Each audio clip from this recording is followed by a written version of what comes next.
Welcome to study blog education YouTube channel पर आप सभी का फिर से एक बार स्वागत है। जैसा कि आपको मालूम है कि हम सीटेट 2021 की तैयारी कर रहे हैं, जो कि आपका इस बार होने वाला है। ठीक है, तो हम पेपर 2 सोशल साइंस के लिए तैयारी कर रहे हैं, जिनका भी टीचिंग सब्जेक्ट जो है वो सोशल साइंस है, एसएसटी है, उसके लिए तैयारी चल रही है यहाँ पर काफ़ी अच्छे से। इस वीडियो के अंदर हम सोशल साइंस की हिस्ट्री का छठा चैप्टर जो है करने वाले हैं, यानी कि 6th वीडियो है हमारी, जिसमें हम बौद्ध धर्म और जैन धर्म के बारे में जानेंगे। इस वीडियो के बाद आपसे अगर सीटेट में बौद्ध धर्म या जैन धर्म से रिलेटेड जो भी सवाल पूछा जाएगा, आप उन सभी के आंसर बड़े ही आसानी से कर पाएंगे।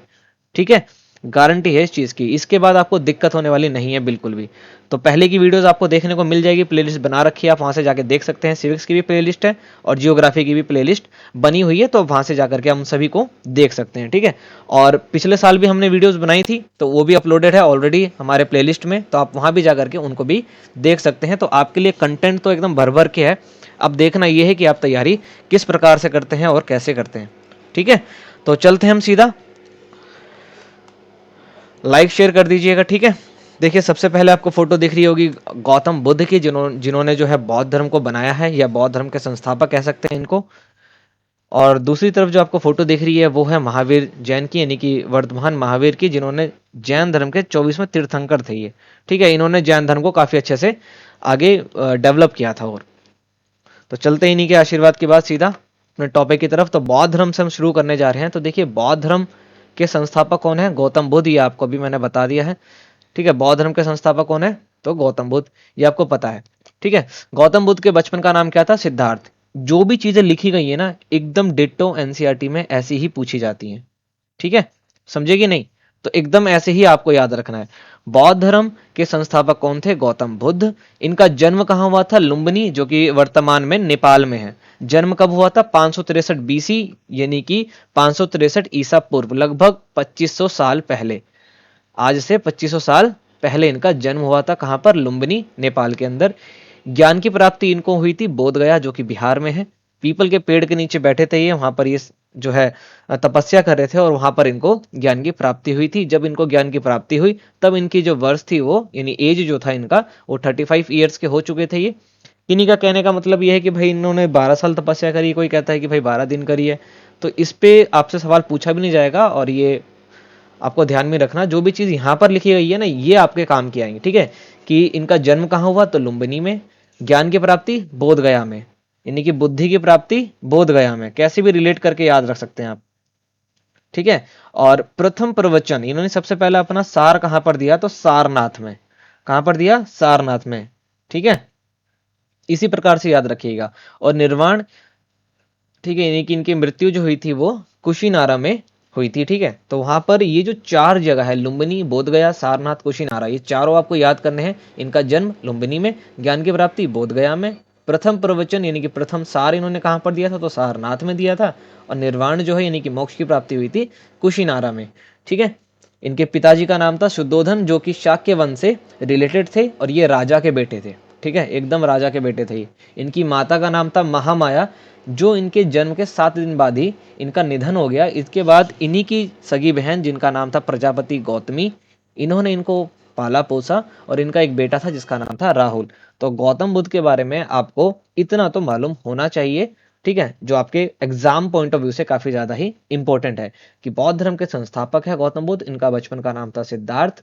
जन्म जो है वो लुम्बिनी, नेपाल में हुआ है। और ज्ञान की प्राप्ति जो है इनको बोध गया, यानी कि बिहार में हुआ है। पीपल के पेड़ के नीचे बैठे थे। पीपल का पेड़ जो है काफी इंपॉर्टेंट भी होता है इनके अंदर, है कि नहीं? और प्रथम प्रवचन जो है इन्होंने सारनाथ में दिया था। और निर्वाण यानी कि मोक्ष की प्राप्ति इनको कुशीनारा में हुआ था, और कुशीनारा में हुई थी। और जो किस वंश से रिलेटेड थे ये, किस डायनेस्टी से जो है रिलेटेड थे? तो इस शाक्य वंश से रिलेटेड थे। इनके पिताजी का नाम शुद्धोधन था। ठीक है, माताजी का नाम महामाया, जिन्होंने इनको जन्म दिया। इनकी मृत्यु हो गई थी 7 दिन बाद। और उसके बाद इनकी जो पालने वाली माता है, जिनको सौतेली माता, ये महामाया जी की ही सगी बहन थी, प्रजापति गौतमी। इन्होंने बाद में इनको पाला पोसा था। प्रजापति गौतमी पहली ऐसी महिला थी जो इस धर्म में जुड़ी थी। ये भी आपसे पूछा जाए तो आप बता सकते हैं। ठीक है, इतना हो गया बौद्ध धर्म के बारे में, आपको इतना मालूम होना ही चाहिए। ओके, आगे देखिए, आगे चलते हैं। बुद्ध की कुछ शिक्षाएं थी, यानी कि गौतम बुद्ध की शिक्षा देखिए क्या थी। बेसिकली चाहे बौद्ध धर्म हो चाहे जैन धर्म हो, ये दोनों ही ब्राह्मण के जो धर्म थे, यानी कि जो वैदिक पीरियड था, या जो वैदिक के अंदर बता रखा था ना कि भाई क्षत्रिय ब्राह्मण वगैरह वगैरह जो कर रखा था, ये इनके खिलाफ थे। यानी हमारी जो क्या कहते हैं, हमारा जो सिस्टम था, यानी कि जो ब्राह्मणों ने सिस्टम बना रखा था, ये उनके खिलाफ थे।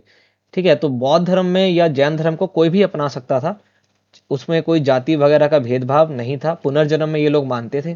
ठीक है, तो देखिए गौतम बुद्ध का कहना ये था कि जो जीवन है हमारा, ये कष्टों और दुखों से भरा हुआ है, और ये जो कष्ट है ये हमारी इच्छाओं के कारण ही उत्पन्न होते हैं। हमारी इच्छा होती है, हमारे डिजायर्स जो होते हैं वही हमारे को प्रॉब्लम्स देते हैं, और इसी से हम प्रॉब्लम्स को क्रिएट भी करते हैं, क्योंकि हमें लगता है कि भाई हम इस चीज को पा लेंगे, हम मेहनत कर रहे हैं पा लेंगे, या नहीं कर रहे हैं पा लेंगे, कैसे भी करके हम इस चीज को ले लेंगे। उसके बाद वो चीज हमें मिल जाती है, फिर हमें हमारे मन में क्या आता है, लालच आ जाता है कि भाई और चाहिए और चाहिए, जिसको इन्होंने क्या बोला, तृष्णा। ठीक है, तो लाल लिप्सा या लालच को गौतम बुद्ध ने क्या बोला, तृष्णा बोला। और यही वो कारण है जिस कारण जीवन में दुख और कष्ट आते हैं, क्योंकि अगर आपके डिजायर्स पूरे होने स्टार्ट हो गए तो आपके डिजायर्स बढ़ेंगे, ना कि छोटे होंगे। ठीक है, बड़े हो जाएंगे, और जब अगर वो पूरे नहीं होंगे तो आप दुखी हो जाएंगे, आपकी जिंदगी में जो है प्रॉब्लम्स आनी स्टार्ट हो जाएगी। ठीक है, तो दुख और कष्ट आ जाएगा। तो इन्होंने यही बोला कि भाई सबसे बड़ा जो कारण है वो कारण है लालच, तृष्णा ही वो कारण है जो मनुष्य के जीवन को क्या करती है, खराब करती है, या उसको कष्ट देती है। तो इनका कहना यह था कि भाई आप जो है भगवान का ध्यान करिए, भगवान का ध्यान करिए, भजन कीर्तन करिए, अच्छे काम करिए, अच्छे जो है काम करिए आप लोग, और मोक्ष की प्राप्ति करिए। क्योंकि पुनर्जन्म में ये विश्वास करते थे, अगर आपके कर्म अच्छे नहीं होंगे तो क्या होगा, आपको पुनर्जन्म मिलेगा, बार बार आपके जन्म होंगे, और आप जो है तब तक आपको मोक्ष की प्राप्ति नहीं होगी जब तक आपके सारे पाप जो हैं वो खत्म नहीं हो जाते हैं।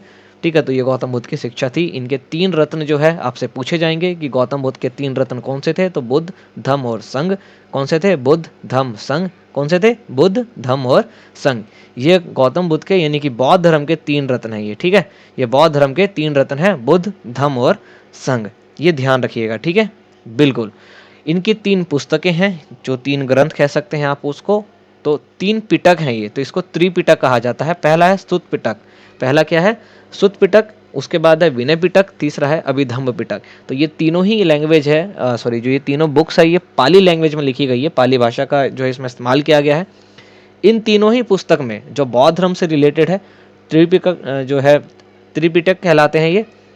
तो ध्यान रखिएगा, इसका त्रिरत्न के नाम आपको पता होना चाहिए, और त्रिपिटक के भी आपको नाम पता होने चाहिए। ठीक है, तो देखिए सुत्त पिटक के अंदर जो है बताया गया है कि जो बौद्ध धर्म को अपनाते हैं, जो भिक्षु या भिक्षुणी है, उनका आचरण किस प्रकार का होगा, ये सुत्त पिटक के अंदर लिखा गया है। नियम वगैरह लिखे गए हैं उनके द्वारा कि भाई मतलब जो भिक्षु या जो भिक्षुणी बौद्ध धर्म को अपनाती है तो किस किस नियम को उन्हें फॉलो करना है, ये विनय पिटक के अंदर लिखा गया है। और नैतिक धर्म निर्वाण के बारे में, या जो डिस्कशंस थे गौतम बुद्ध के, वे सभी अभिधम्म पिटक में लिखे गए हैं। तो तीनों ही किताबों में क्या क्या चीज़ें लिखी गई हैं ये भी आपको मालूम होना चाहिए, और तीनों की लैंग्वेज क्या है, पाली।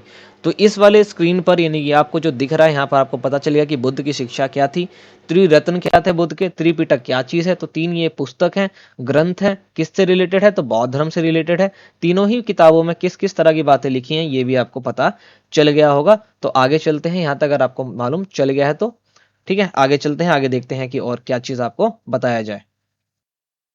ठीक है, तो आपको बौद्ध धर्म से रिलेटेड जो चीजें हैं वो इतनी आपको मालूम होनी चाहिए कि बौद्ध धर्म के संस्थापक कौन थे, उनके बचपन का नाम क्या था, उनका जन्म कहाँ हुआ, ज्ञान की प्राप्ति कहाँ हुई, प्रथम प्रवचन यानी कि प्रथम सार उन्होंने कहाँ पर दिया, निर्वाण की प्राप्ति या मोक्ष की प्राप्ति जो है वो कहाँ हुई, किस वन से रिलेटेड थे, पिताजी का क्या नाम था, माता जी का क्या नाम था। ठीक है, और इनके बेटे का क्या नाम था, इतना अगर आपको मालूम है। ठीक है, उसके बाद इनकी जो शिक्षा थी कि भाई बौद्ध धर्म की शिक्षा क्या थी, कि जीवन जो है वो दुख और कष्टों से भरा है और लालच व्यक्ति करता है। इनको इन्होंने क्या बोला था, तृष्णा जो है वर्ड दिया था, लिप्सा जो है वर्ड दिया था। ठीक है, और त्रिरत्न क्या है, बौद्ध धर्म से रिलेटेड जो है उसको आपको देखना है, समझना है, याद रखना है। और त्रिपिटक क्या है, बेसिकली ये एक 3 पुस्तक है, तीनों ही पुस्तक अलग अलग चीजों के लिए लिखी गई हैं, लेकिन तीनों ही पुस्तक जो है वो बौद्ध धर्म से ही रिलेटेड है। और तीनों पुस्तक में क्या क्या चीजें लिखी गई हैं ये सभी आपको मालूम चल गया होगा। ठीक है, तो चलते हैं आप सीधा जैन धर्म की तरफ, जैन धर्म को देखते हैं। तो भाई जैन धर्म जो है इनके संस्थापक ऋषभ देव थे। जैन धर्म के अंदर जो है कुल मिलाकर के 24 तीर्थंकर हुए थे। 24 तीर्थंकर या 24 गुरु कह सकते हैं आप, ठीक है। तो सबसे पहले तीर्थंकर जो थे वो थे ऋषभदेव, इन्होंने ही जैन धर्म को बनाया था, ठीक है। ये भरत जी के बेटे थे, ठीक है, सन ऑफ लिखा है ये भरत। उसके बाद 23वें तीर्थंकर थे पार्श्वनाथ, और 24वें तीर्थंकर थे वर्धमान महावीर। ये तीन आपको याद रखने हैं हमेशा कि पहले कौन थे, और 23वें कौन थे, और 24वें कौन थे। ये तीन ही इंपॉर्टेंट है, ये तीन ही आपसे पूछे जाएंगे, ठीक है। तो ये तीन आपको मालूम चल गया। आगे देखिए, अब वर्धमान महावीर के बारे में जानते हैं। तो वर्धमान महावीर बेसिकली, वर्धमान जो है इनके बचपन का नाम था, और आगे जाकर के इनका नाम क्या पड़ा, महावीर, ठीक है। इनका जन्म जो है 540 BC यानी कि ईसा पूर्व, 540 ईसा पूर्व वैशाली कुंडग्राम के अंदर हुआ था। इनके पिता का नाम सिद्धार्थ था, जो कि ज्ञातक कुल के सरदार थे। माता का नाम था त्रिशला, जो कि लिच्छवी राजा चेटक की बहन थी। पत्नी का नाम था यशोदा। पुत्री का नाम था अन्नोजा प्रियदर्शनी। और ज्ञान की प्राप्ति जो इनको हुई है वो है जिब्रिक के समीप त्रिजुपालिका नदी के तट पर शाल वृक्ष के नीचे।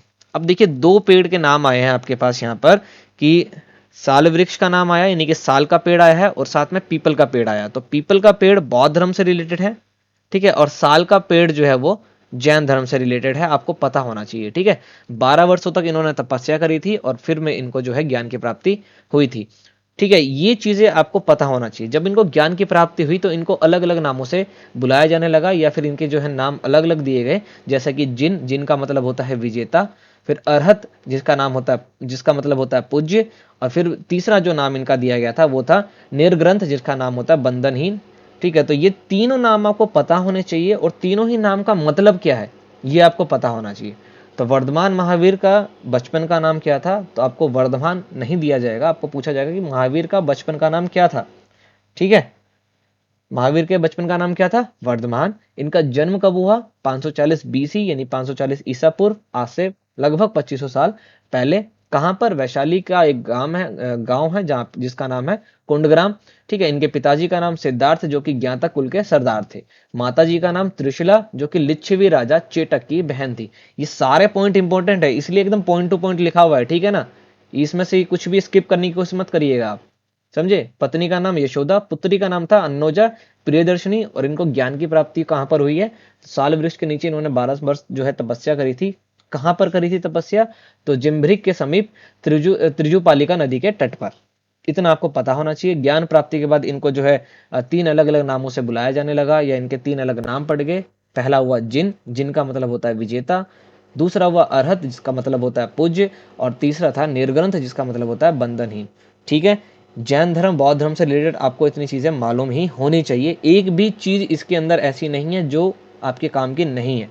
समझ गए कि नहीं समझ गए, ठीक है। इतना हो गया। चलिए जैन धर्म के 3 रत्नों को भी देख लेते हैं। जैसे कि बौद्ध धर्म के 3 रत्न थे, इसी तरह से जैन धर्म के भी 3 रत्न थे।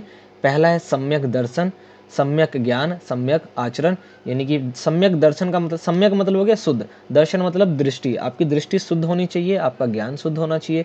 सम्यक आचरण, आपका आचरण जो है वो शुद्ध होना चाहिए। तो ये जैन धर्म के 3 रत्न हैं। बौद्ध धर्म के जो 3 रत्न थे वो क्या थे, बुद्ध, धम्म और संघ, ठीक है। ये आपको उसके याद रखने हैं। और जैन धर्म के 3 रत्न हैं, सम्यक दर्शन, सम्यक ज्ञान, सम्यक आचरण। 5 महाव्रत थे, यानी कि अगर आप जैन धर्म को अपनाते हैं या जैन धर्म को अपनाना चाहते हैं तो आपको इन 5 व्रत को जो है धारण करना पड़ेगा, ठीक है। ये 5 जो है आपको व्रत करने पड़ेंगे। देखिए इसको महाव्रत कहा जाता है क्योंकि ये व्रत सभी के बस के नहीं है, ठीक है। इसलिए आप देखते होंगे जैन धर्म वालों की जो संख्या है वो काफी कम है, क्योंकि इजी नहीं है ऐसा कि भैया आपकी मर्जी कुछ भी कर लीजिए, ठीक है। महाव्रत हैं ये सारे के सारे। तो ये देखिए 5 महाव्रत देखिए कौन कौन से हैं। पहला है अहिंसा, आप किसी की भी हत्या नहीं कर सकते, किसी की भी हत्या नहीं कर सकते, फिर चाहे वो जीव कीटाणु कोई भी हो, कीटाणु को भी नहीं मार सकते आप, ठीक है, एकदम अहिंसा। दूसरा है सत्य वचन, सदैव आपको सच बोलना है, झूठ आप नहीं बोल सकते। तीसरा है अस्तेय, पैसों को आप घर में जमा नहीं कर सकते। चौथा है अपरिग्रह, यानी आपको घर त्यागना पड़ेगा। और 5वां है ब्रह्मचर्य, आपको ब्रह्मचर्य का पालन करना पड़ेगा।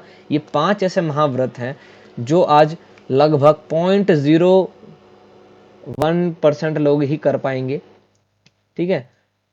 तो जैन धर्म के ये 5 महाव्रत है। पहला कौन सा, अहिंसा, किसी की भी आप जान नहीं ले सकते, किसी को दुख नहीं पहुंचा सकते, कष्ट नहीं पहुंचा सकते, किसी को भी, इंसान को, जानवर को, कीट मकोड़े, किसी को भी नहीं, कुछ भी नहीं कर सकते आप, ठीक है। दूसरा, सत्य वचन, कभी भी झूठ नहीं बोलना है, कभी भी झूठ आपको नहीं बोलना है। तीसरा है अस्तेय। अस्तेय का मतलब क्या होता है कि आप धन का संचय नहीं करेंगे, यानी कि आप धन को जोड़ जोड़ करके नहीं रखेंगे, जमा नहीं करेंगे।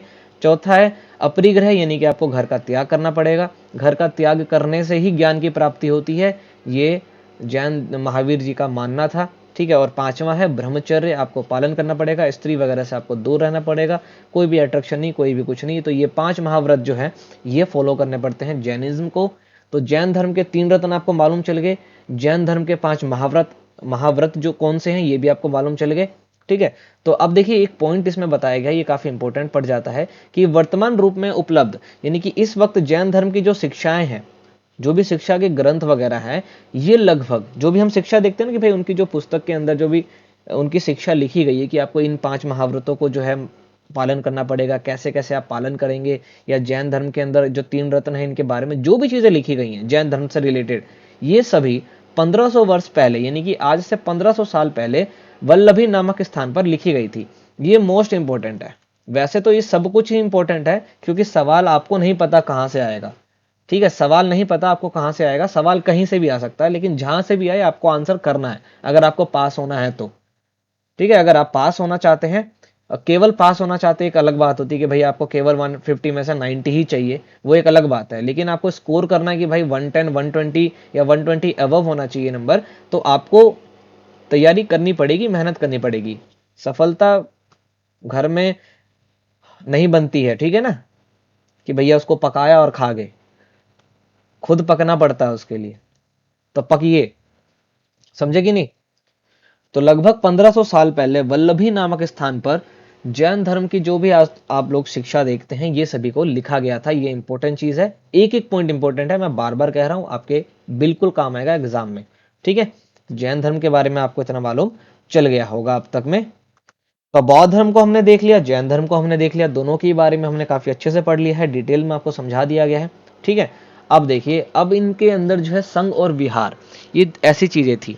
संघ का मतलब देखिए क्या होता है, संघ का मतलब होता है बौद्ध धर्म के अंदर, जैन धर्म में, दोनों में ही संघ थे, दोनों में ही विहार थे। देखिए संघ का मतलब समझिए, अपने घर का त्याग करके, देखो बौद्ध धर्म यानी गौतम बुद्ध और महावीर स्वामी दोनों ही ये इस चीज को मानते थे कि भाई घर का त्याग आपको करना पड़ेगा, तब आपको ज्ञान की प्राप्ति होगी।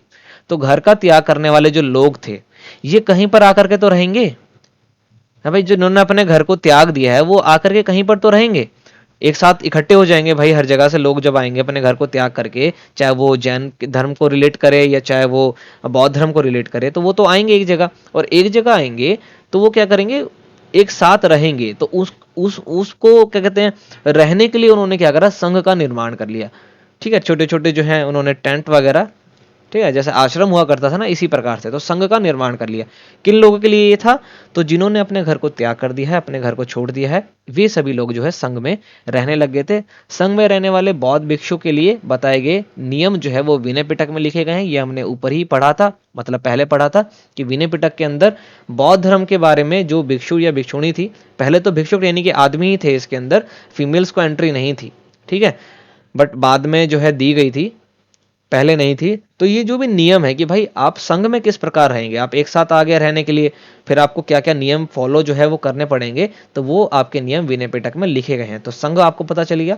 अब देखिए विहार क्या होता है। जब ये भिक्षु भिक्षुणी भाई जगह जगह जाया करते थे प्रचार के लिए, अपने अपने धर्मों के लिए, तो देखिए इन्होंने अपने संघ को तो छोड़ दिया, क्योंकि जहां पर ये लोग घर छोड़ करके जहां आए थे वहां से निकल करके अब ये बाहर जा रहे हैं, तो बाहर जाने पे क्या होगा, अब कभी बारिश होगी, कभी आंधी तूफान कुछ भी हो गया, तो कहीं तो रुकेंगे। तो ये ऐसी जगह को क्या बोला गया, विहार, शरण स्थल, जहां पर आप आकर के क्या करेंगे, शरण रहेंगे, कुछ देर के लिए आप रुकेंगे और फिर आप आगे चले जाएंगे, तो ऐसी जगह को क्या बोला जाता है, विहार। संघ और विहार में क्या अंतर है, तो संघ पर्टिकुलर एक जगह होता है जहां पर सब लोग आकर के एक साथ रहते हैं, जबकि विहार एक ऐसी जगह है जहां पर सब लोग एक साथ नहीं रहते। जैसे आप गए भाई प्रचार करने के लिए, आप निकल गए, आप जो है बिहार से निकले हैं प्रचार करने के लिए और तमिलनाडु की तरफ जा रहे हैं, तो भाई रास्ते भर में आपको कितनी चीजें देखने को मिलेंगी, रात होगी, रात में रुकना पड़ेगा। तो ये जो जगह जगह रुकने के लिए जो शरण लेनी पड़ती है कुछ देर के लिए, ठीक है, उसको क्या बोला जाता है, विहार।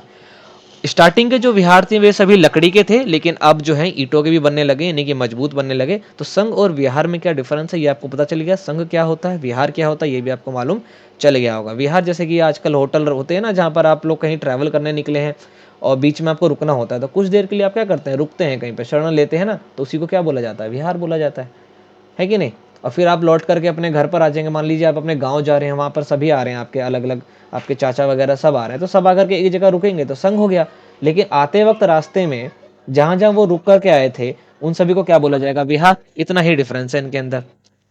आगे देखिए, गौतम बुद्ध व महावीर दोनों ने अपनी शिक्षाएं जो है प्राकृतिक भाषा में दी थी। मोस्ट इंपॉर्टेंट चीज़ है ये, कई बार जो है पूछा जा चुका है कि इन्होंने जो अपनी शिक्षाएं दी हैं, जो भी लोगों से बात करा है, इन्होंने दोनों ही प्राकृतिक लैंग्वेज का इस्तेमाल किया था, ताकि लोग जो है ज़्यादा से ज़्यादा अट्रैक्ट हो पाए इन धर्मों से, ठीक है, यानी बौद्ध धर्म और जैन धर्म से।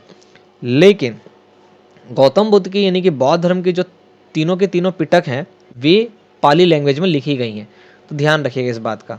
तो यहाँ तक तो था बौद्ध धर्म जैन धर्म के बारे में, दोनों के बारे में हमने अच्छे से समझ लिया है, उम्मीद है आपने भी समझा होगा। अब एक मतलब होता है उपनिषद। उपनिषद का मतलब हमने पहले पढ़ा है, तो उपनिषद का मतलब होता है गुरु के समीप बैठना। आप देखते होंगे, ठीक है, ये बौद्ध धर्म जैन धर्म से रिलेटेड नहीं है, ठीक है, ये हिंदू धर्म या सनातन धर्म से रिलेटेड है।